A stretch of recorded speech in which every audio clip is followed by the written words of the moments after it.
É para homens, para mulheres, para crianças, para adultos, para idosos. Essa é a beleza da ação do Espírito Santo nas almas. Então, como eu me dei conta que, mais uma vez, eu separei mais textos do que o tempo permite, nós vamos começar logo para entender do que nós estamos falando quando a gente fala de mística, começando com um doutor que é São Francisco de Sales, no Tratado do Amor de Deus. São Francisco de Sales aqui tem uma verdadeira pérola da sua doutrina mística, da sua doutrina espiritual, de todo o seu sua doutrina do amor divino. São Francisco de Sales é o fundador, com Santa Joana Francisca de Chantal, da Ordem da Visitação de Santa Maria, que é a ordem predileta escolhida pelo coração de Jesus, é a ordem a qual pertencia Santa Margarida Maria Alacoque. E quando a gente vê o Tratado do Amor de Deus, e a gente também descobre a espiritualidade de Santa Joana de Chantal, a gente vê por quê. Porque o Sagrado Coração é a manifestação desse amor divino que arde no coração de Cristo, e toda a espiritualidade de São Francisco de Sales é a espiritualidade do amor divino. Talvez o tema dessa live seria o amor divino. Então, num momento, no livro 6º do Tratado do Amor de Deus, o capítulo 1º do livro 6º diz assim, começa com o título do capítulo, Descrição da Teologia Mística, que não é outra coisa senão a oração. Então, para São Francisco de Sales, quando ele fala de mística, ele está falando de oração, deste caminho de oração. Diz ele, só Deus é quem, pela sua infinita ciência, vê, sonda e penetra todas as voltas e contravoltas dos nossos espíritos, ouve os nossos pensamentos de longe, acha todas as nossas sendas, passos e desvios. A sua ciência é admirável, prevalece acima de nossa capacidade e não podemos atingi-la. Certo, se os nossos espíritos quisessem voltar sobre si mesmos pelas reflexões e exames das suas ações, entrariam em labirintos em que sem dúvida perderiam a saída, e seria uma tensão insuportável pensar quais são os nossos pensamentos, considerar as nossas considerações, ver todas as nossas vistas espirituais, discernir que discernimos, lembrar-nos de que nos lembramos, seriam emaranhados que não poderíamos desfazer. Este tratado é, pois, difícil, mormente para quem não é homem de grande oração. Isto é, muito difícil às vezes falar de oração para quem nunca entrou nesta morada, nesse caminho interior, no caminho, na linguagem de Santa Teresa, a oração é a porta do castelo. Porque se a gente tenta olhar esse emaranhado que somos nós mesmos, hoje como nós somos, seria algo difícil de dizer. E é por isso que às vezes quando a gente lê um texto espiritual, um texto de um místico, a gente fica confuso. E é preciso quase trinchar, porque nós não estamos acostumados ao nosso interior, até porque o nosso interior, sem Nosso Senhor, é terrível de olhar. Continua ele. Tomamos aqui o termo oração, não como a simples prece ou pedido de algum bem externada diante de Deus pelos fiéis, como São Basílio a denomina, mas como denomina São Boaventura, quando diz que, geralmente falando, a oração compreende todos os atos de contemplação, ou como São Gregório de Nissa, quando ensinava que a oração é uma palestra e conversa da alma com Deus, ou então como São João Crisóstomo, quando assegurava que a oração é uma prática com a divina majestade, ou enfim com Santo Agostinho e São Damasceno, quando dizem que a oração é uma ascensão ou elevação do espírito a Deus. Aqui ele dá múltiplas definições de oração, e aqui a gente vê quanto a oração teresiana, a oração carmelitana, está fundada desde os padres da igreja, desde os padres do Oriente e do Ocidente.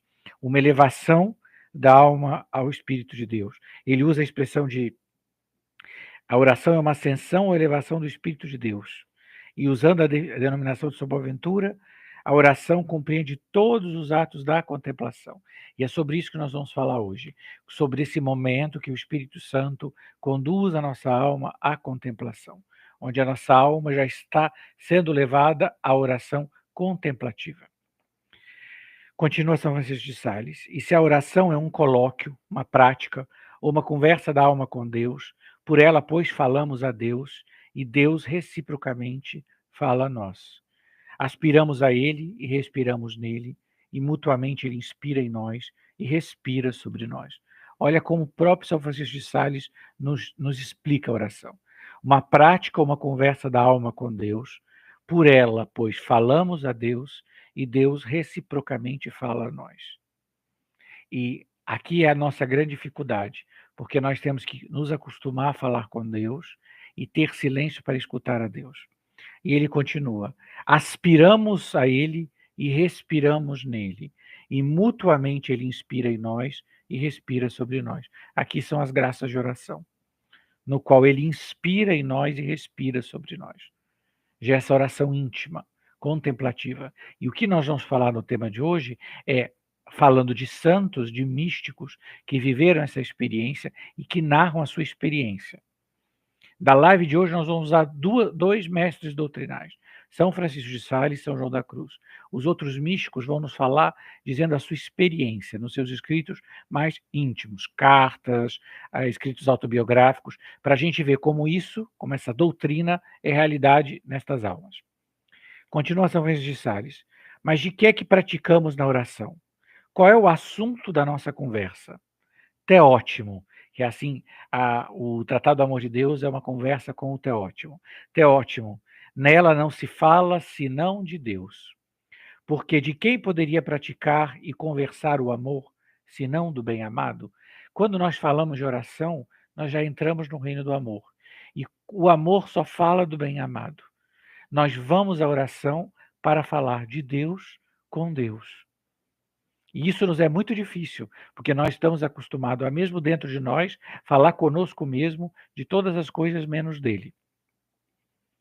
E por isso, a oração e a teologia mística não passam de uma mesma coisa. Olha que afirmação forte.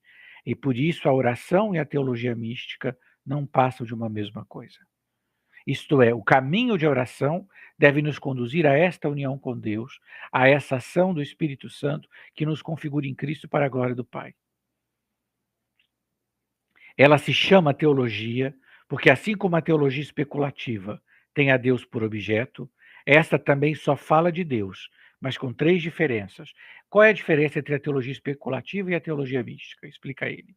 Primeiro, porquanto? Primeiro, aquela trata de Deus enquanto é Deus, e esta fala dele enquanto é sumamente amável.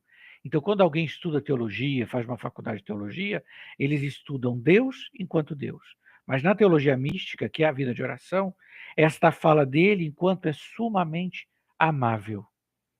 Aqui o diálogo é amoroso, é amável, é a experiência na fé do Deus amor.